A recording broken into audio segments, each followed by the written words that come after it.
Money laundering মামলায় ঢাকা দক্ষিণের যুবলীগের সাবেক সভাপতি ইসমাইল চৌধুরী সম্রাট এবং তারই একজন সহযোগী আরমান, তাদের আজকে ডিগ্রি আদালত তাদের জামিন বিষয়টি আজকে বাতিল করে তাদের বিরুদ্ধে গ্রেপ্তারি পরোয়ানা জারি করে।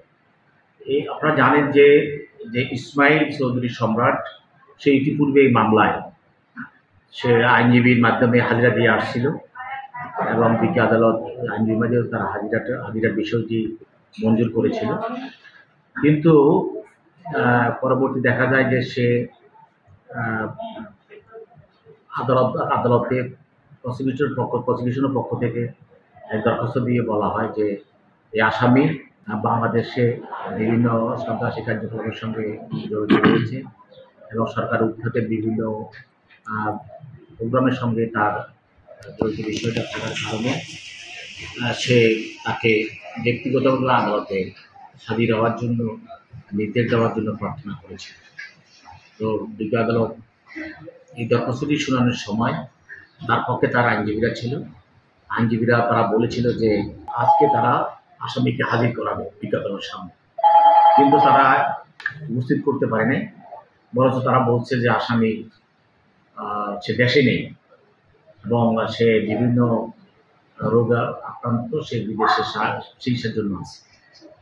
তো আমাদের প্রসিকিউশনের পক্ষ থেকে আমরা বলেছি যে সে ব্যক্তিগতভাবে সে হাজিরা উপস্থিতি তার একটা মওকুফ ছিল, কিন্তু আইনজীবীর মাধ্যমে সে হাজিরা দিচ্ছিল, কিন্তু সে যখন বিদেশ চলে যাবে তখন তো সে আদালত থেকে একটা পারমিশন নেওয়া উচিত ছিল, কিন্তু সে আদালত থেকে কোনো ধরনের অনুমতি নেয়নি।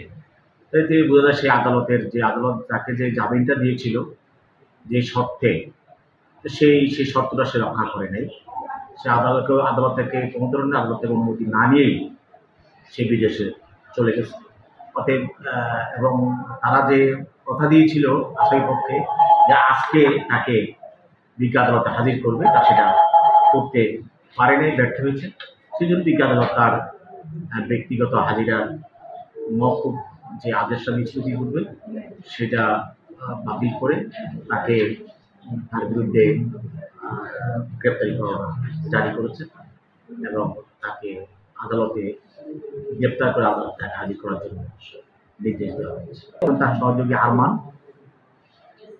তার বিরুদ্ধে তার ব্যক্তিগত হাজিরা মওকুফ ছিল না, সে আজকে কয়েকদিন যাবৎ কয়েকদিন তারিখে সে হাজিরা দিচ্ছে না, সেই জন্য সবসময় সময় পিটিশন দিচ্ছে। তারও জামিন নামঞ্জুর করে দিকে তাকে তার বিরুদ্ধে ওয়ারেন্ট ইস্যু করেন।